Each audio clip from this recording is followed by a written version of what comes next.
Yo te doy un jugador profesional nuevo, ¿cómo empiezas a trabajar? Bueno, lo primero de todo necesito conocer a la persona, necesito saber cómo es en todos los aspectos de su vida, tanto a nivel profesional, a nivel de tenístico, digamos, y luego también en los otros aspectos, ¿no? O sea, tengo que hacer primero un pequeño análisis para intentar entender si vamos a ser capaces de trabajar juntos o no, Ujú. porque hay perfiles que se adaptan mejor a mi forma de ser y de ver las cosas y otros que igual se adaptan peor, ¿no? Entonces, lo primero de todo es quiero conocer cómo es. ¿Hay algún perfil con el que no trabajarías?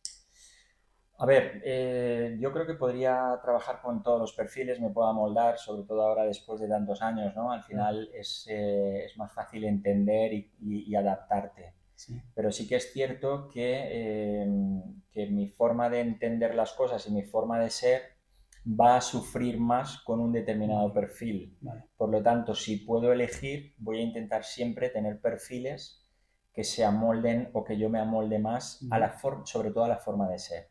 Es decir, yo soy un entrenador que te digo las cosas de forma directa, pero soy más tranquilo, me gusta siempre buscar los aspectos positivos de las cosas antes de buscar los aspectos o enfocarme más en el error. Ujú. En las personalidades muy fuertes, los que tienen una personalidad muy fuerte, al final me gusta trabajar con esa personalidad para bajarla y equilibrarla. Si es muy pobre también la tengo que subir. Entonces al final, ¿qué pasa? Que cuanto más equilibrado está, más fácil es el trabajo y conforme yo me voy haciendo más mayor, busco perfiles que haya más equilibrio en el inicio. Vale. Pero si tengo que elegir entre un perfil de una personalidad mucho más fuerte a una más floja, pues tendría mis dudas, porque al final coges lo bueno de los que tienen esa personalidad fuerte y lo alineas, lo equilibras y tiene mucho potencial, y el que tiene tanta calma tienes que darle mucho poder para que luego sea competitivo. Entonces al final hay que buscar un poco encajar bien las Vale. piezas. Y vamos a hablar del ADN de los jugadores. El ADN es algo que los jugadores van cogiendo en la base, en una edad bastante temprana, pero estos jugadores que empiezan a competir más tarde, en categorías como infantil cadete, ¿cómo pueden encontrar ese ADN? Bueno, a ver, aquí los que comienzan a competir más tarde seguramente van a tener unas cualidades más trabajadas porque se han enfocado más en el proceso, digamos, de aprendizaje y no tanto en el resultado de la competición. ¿Vale? Por lo tanto, van a tener seguramente una base más amplia o más enfocada un poco hacia el juego, y los que han competido van a tener el veneno competitivo adquirido de antemano. Y volvemos un poco a lo de antes, al final hay que equilibrar las cosas. Yo siempre digo que la competición es un vehículo para desarrollar a los jugadores, pero si solamente utilizas la competición, que es lo que veo a menudo, que muchos jugadores se obcecan en competir demasiado y no prestan atención al plan de mejora, lo que ocurre es que conforme van pasando etapas van encontrando limitaciones en su juego porque no han trabajado lo suficiente. Tienen el veneno, tienen la competitividad, son competitivos, pero luego le faltan esos recursos. Claro. Entonces, al final, el equilibrio siempre es lo más importante. ¿Y cuál es tu opinión sobre que haya jugadores que juegan en su categoría y en categorías superiores? Bueno, yo creo que si es necesario, es bueno que los jugadores jueguen en categorías superiores cuando tienen el nivel, es decir, cuando el nivel suyo se les queda pequeño.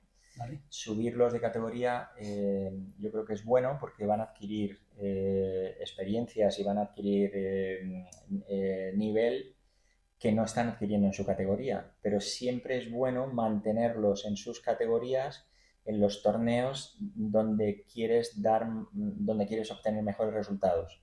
¿Por qué? Porque jugar por arriba a nivel emocional, a nivel mental, jugar por arriba es más fácil porque las expectativas o las responsabilidades de cara a los resultados son menores, Ujú. y es necesario para el desarrollo de un deportista que tenga esas responsabilidades, porque si no te enfrentas a problemas cuando lleguen los problemas no los puedes solucionar. Por lo tanto, me gusta subir a los jugadores cuando necesito un poco más porque su juego se lo permite, pero siempre dándoles la responsabilidad en sus categorías para que también desarrollen la capacidad de, oye, aquí debo de aspirar al triunfo y tengo que aguantar un poco toda la presión y aceptar las expectativas que hay alrededor mío porque es necesario para el desarrollo.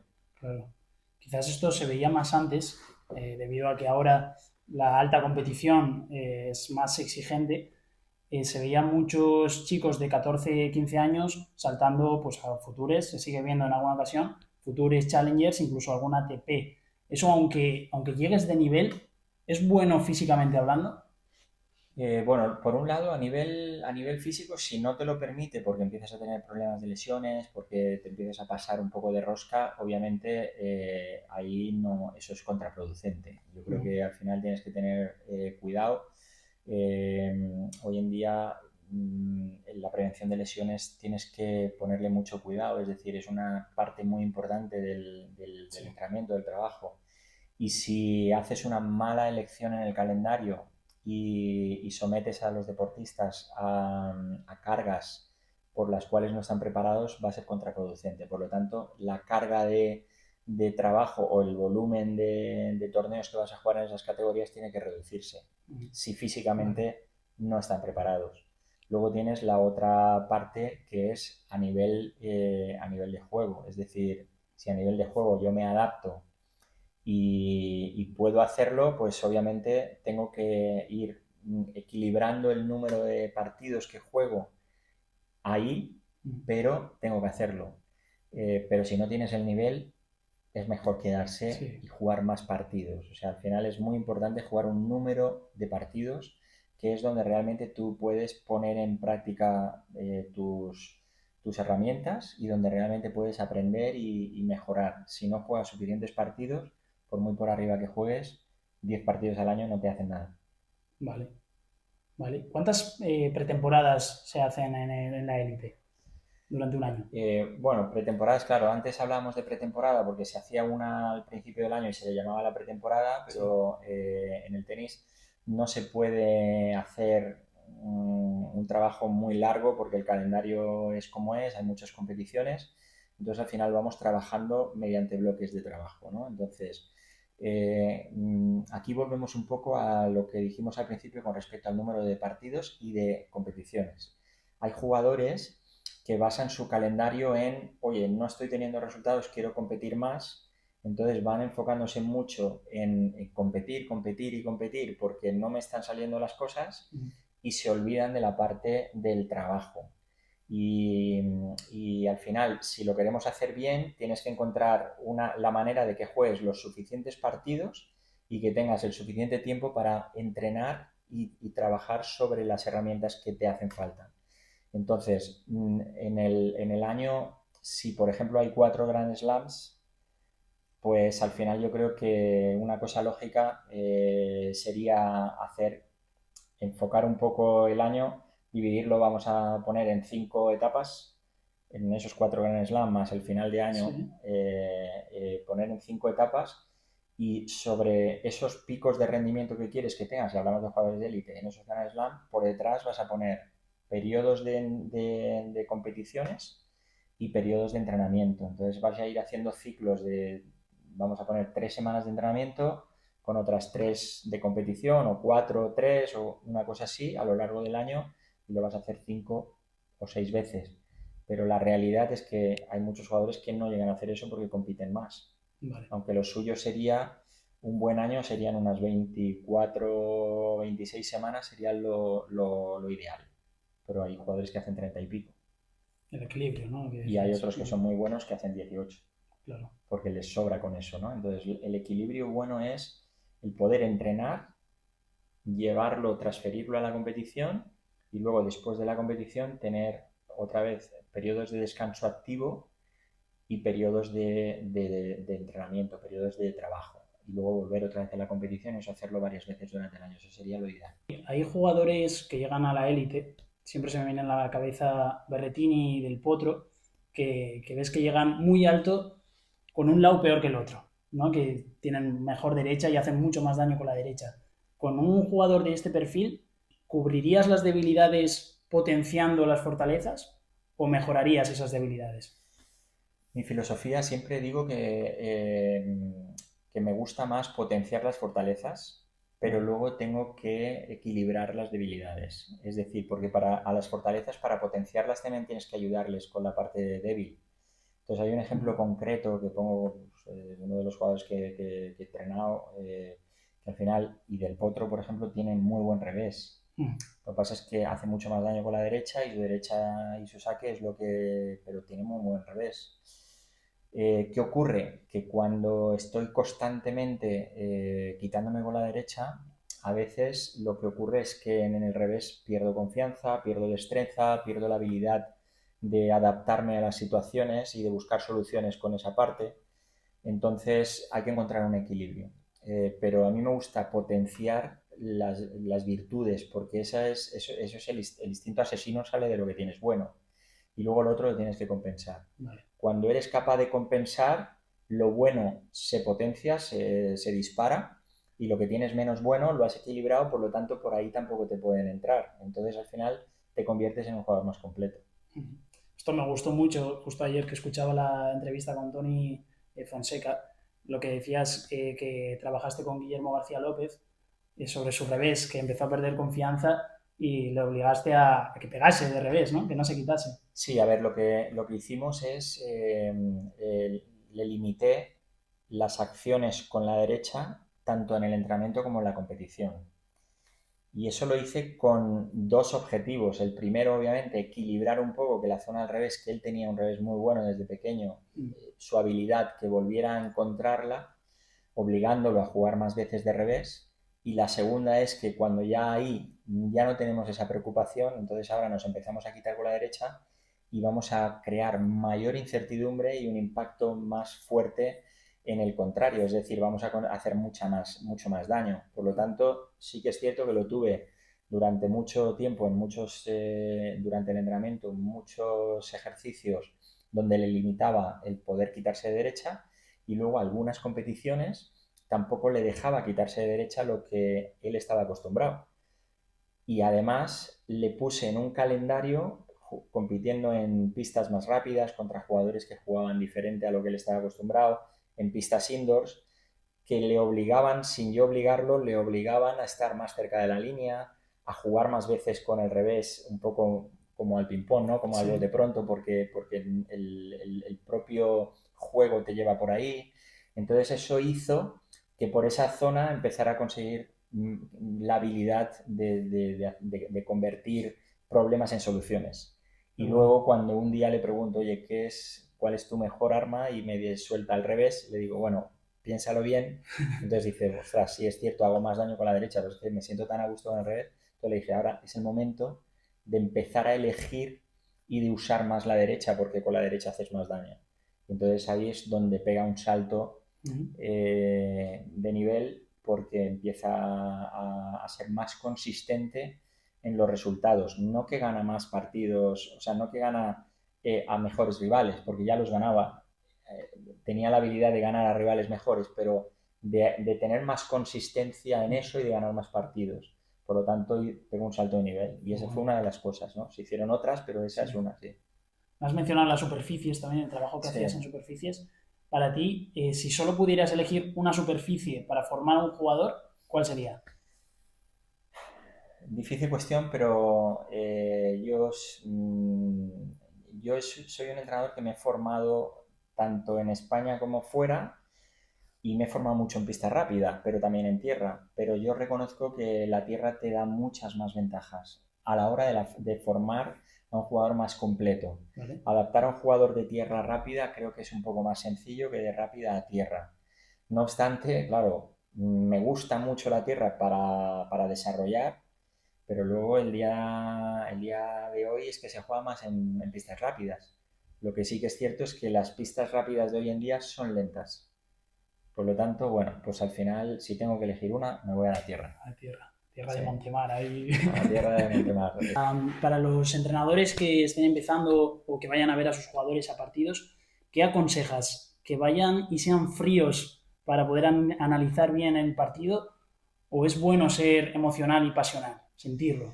Bueno, yo lo primero que aconsejo es que su trabajo no está en tomar decisiones por los jugadores y de participar en los partidos, independientemente de que ahora tenemos la posibilidad de poder hablar durante los partidos. O sea, nuestro trabajo consiste en hacer que los jugadores sean independientes y que sean capaces de entender lo que está ocurriendo en el juego, de buscar soluciones a lo que está aconteciendo y de tomar sus propias decisiones. A partir de ahí, desde fuera, al final, pues tú tienes que estar ahí dando un soporte al jugador, pues analizando un poco lo que está ocurriendo, animándolo a, oye, si la energía está muy baja, pues subirla, si está demasiado alta, bajarla, ayudarle en ese tipo de cuestiones a nivel emocional.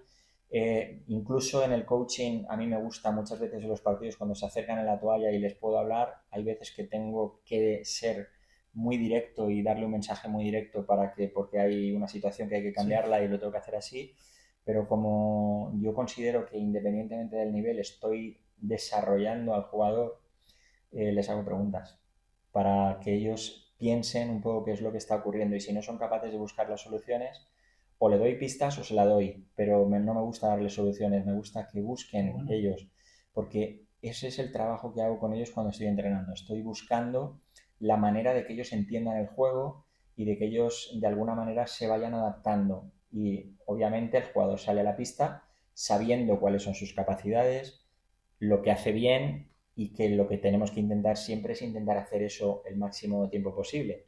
Pero si la situación de juego no me lo permite, ¿cómo salgo de esa situación? Si yo se la cambio, si yo participo y estoy ahí súper metido y se la voy cambiando constantemente, el día que esté solo no lo puedo hacer. Pero esa es mi filosofía. Hay otros entrenadores que lo hacen de otra manera, pero esta es mi manera de hacerlo. Sí, las preguntas.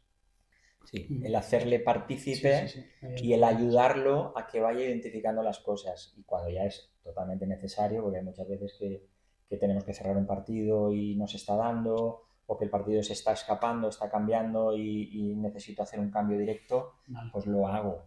Pero al final siempre estás en desarrollo, porque mira, como Guillermo estaba haciendo el mundo, pero quería que estuviera a 50, y cuando estaba a 50 quería que estuviera a 20, y cuando estaba a 20 quería que estuviera a 10, ¿no?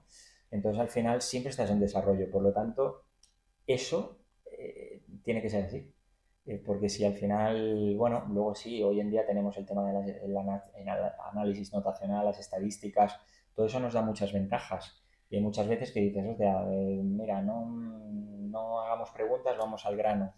Dependiendo un poco del torneo en donde estamos, pero si me voy un poco a nivel general, mi filosofía de trabajo es esa.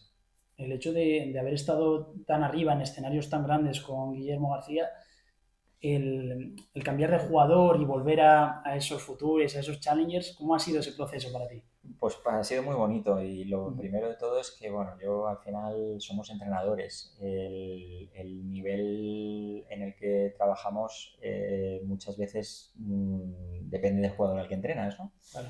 Y a mí no me costó nada porque yo al final sí que es cierto que he estado en todos los escenarios. He estado desde escuelas de base hasta jugadores que han jugado muy arriba.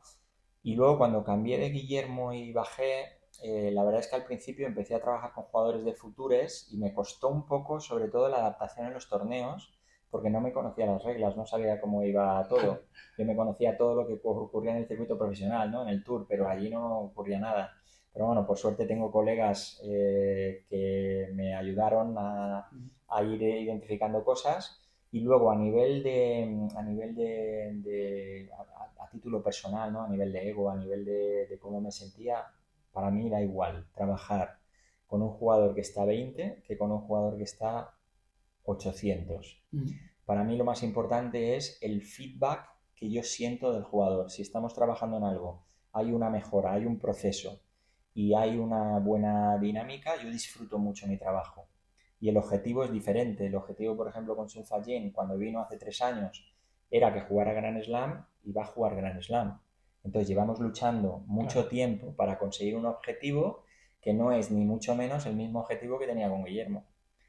Pero es un objetivo que es muy bonito y que cuando se cumple, ahora hay que poner otro, pero que cuando se cumple te da mucha, o sea, te da mucha alegría, ¿no? O sea, es muy gratificante. sí. Entonces, al final, a mí me da igual estar en un Future que estar en una pista central de un Grand Slam. También es cierto que como lo he hecho mucho, pues tampoco tengo tanto deseo, por ejemplo, de esta semana estar en Roland Garros, porque he estado muchas veces. Sí, cuando no has estado, obviamente Hay más deseo. es más difícil. Pero bajarme a otros niveles no me ha costado Qué nada. bueno. Ser entrenador profesional es agradecido. A veces no, pero bueno, yo creo que el agradecimiento te lo tienes que encontrar tú a ti mismo.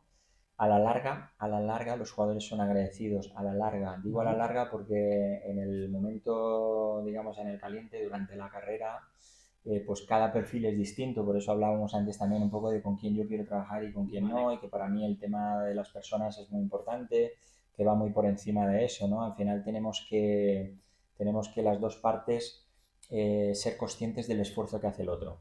Entonces, muchas veces cuando hay jugadores que trabajan conmigo, sé que sus familias o ellos hacen un esfuerzo muy grande porque pues quizás trabajar conmigo sea en algunos casos más costoso que en otras circunstancias, o gente que se tiene que venir del otro lado del mundo para trabajar conmigo en Alicante. Entonces, yo tengo que reconocer ese esfuerzo y por el otro lado, ellos también tienen que entender el esfuerzo que hace un entrenador, que al final dejas pues de pasar mucho tiempo con tu familia, con tus amistades, de hacer muchas cosas para ti. Al final dedicas un porcentaje muy alto de tu vida a que ellos cumplan sus sueños. Entonces al final yo creo que, eso tiene que ser mutuo, ¿no? Y al final los jugadores a la larga siempre son agradecidos porque se van dando cuenta, poco a poco se van dando cuenta un poco de todas aquellas cosas que están haciendo por ellos. Hay veces que cuando son más jóvenes o cuando están muy metidos en su papel, igual no se dan cuenta, pero no pasa nada. Esto es parte de la evolución. Por eso digo que tienes que sentirte tú satisfecho contigo mismo. Cuando tú te vas a la cama por la noche, oye, yo he dado el máximo de mí mismo, estoy ayudando lo máximo, me siento a gusto, estoy tranquilo, cierro los ojos, duermo. O sea, para mí eso es fantástico. Si no duermo porque estoy preocupado, esto Claro. me Pesa. molesta, me pesa. Sí, Claro. señor. ¿Cómo es para ti la gestión de una separación entrenador-jugador? ¿Cómo se gestiona?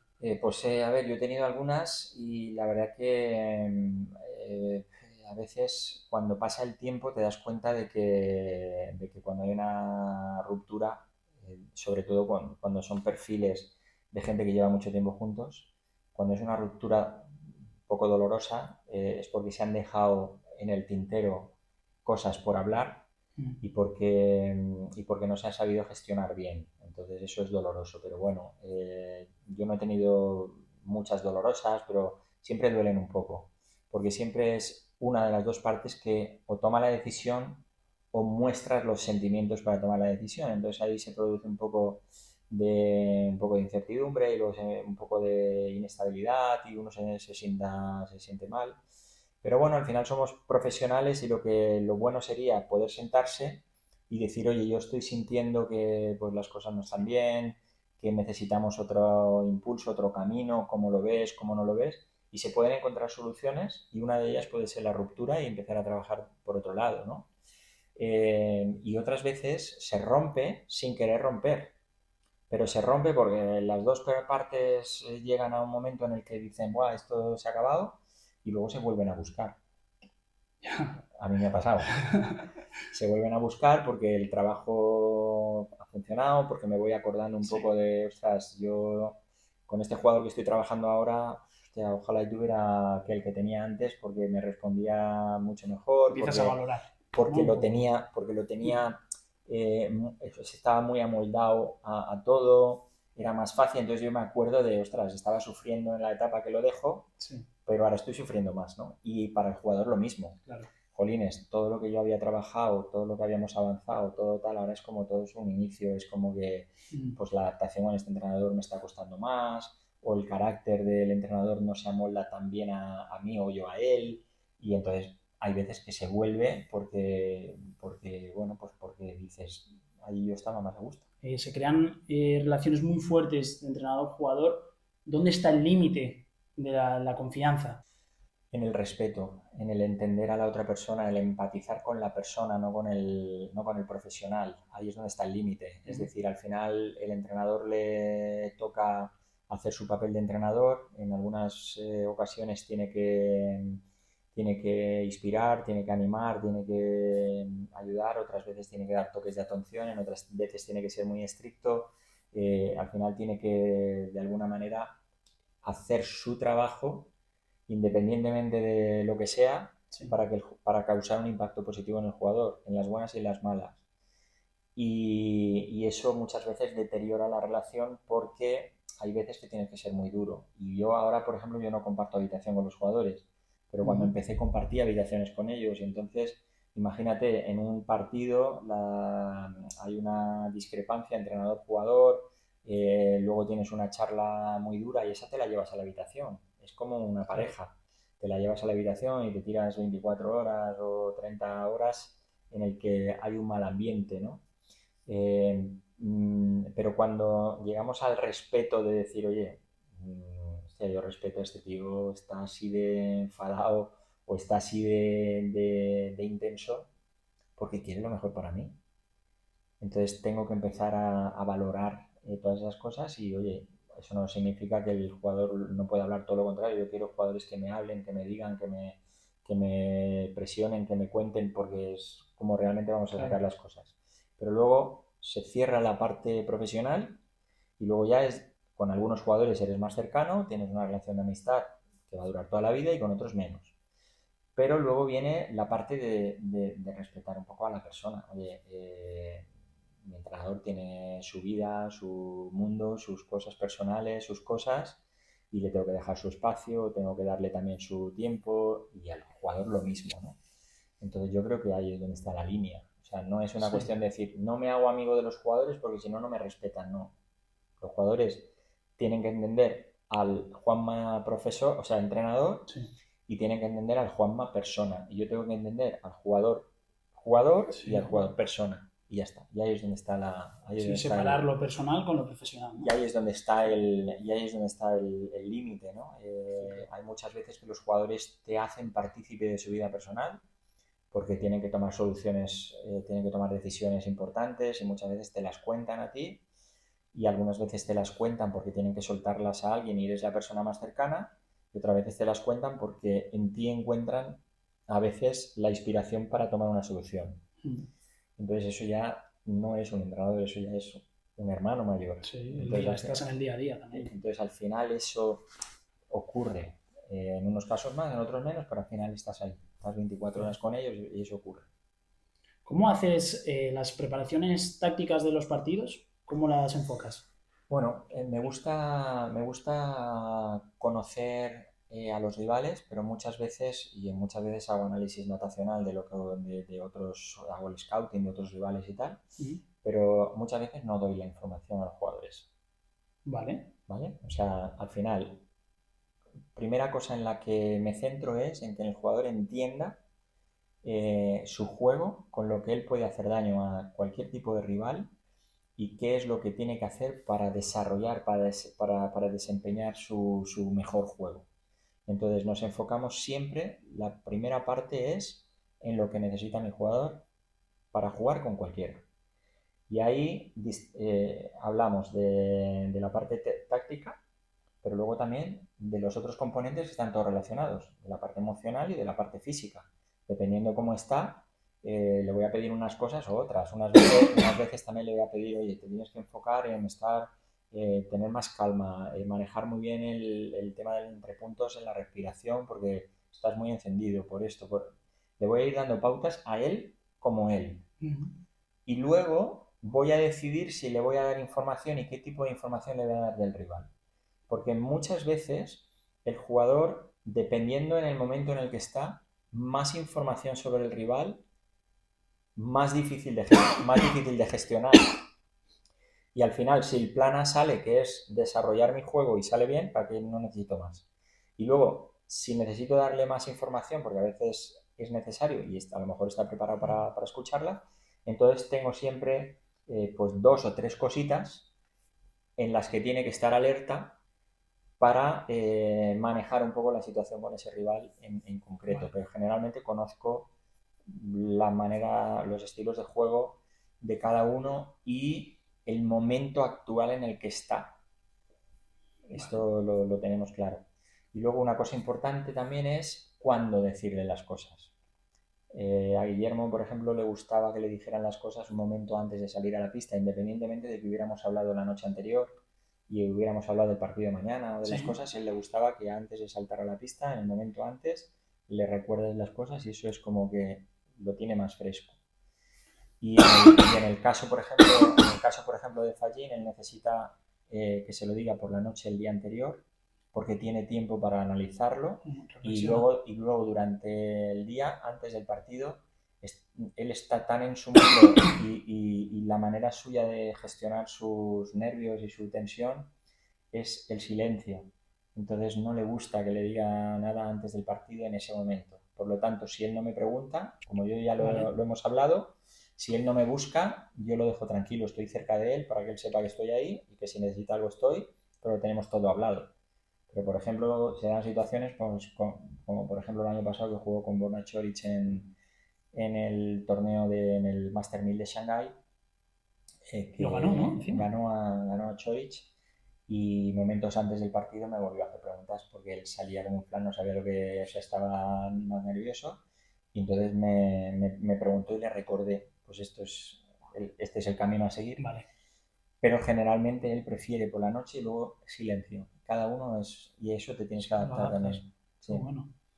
Pues ya para terminar, me gustaría que aprovechemos para que me cuentes una anécdota curiosa que hayas tenido en tu larga carrera.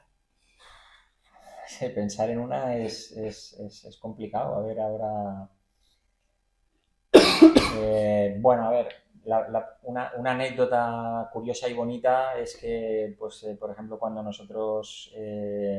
Guillermo sale de lesión en el 2010, tiene una lesión importante en el pie y se pierde prácticamente 8 semanas.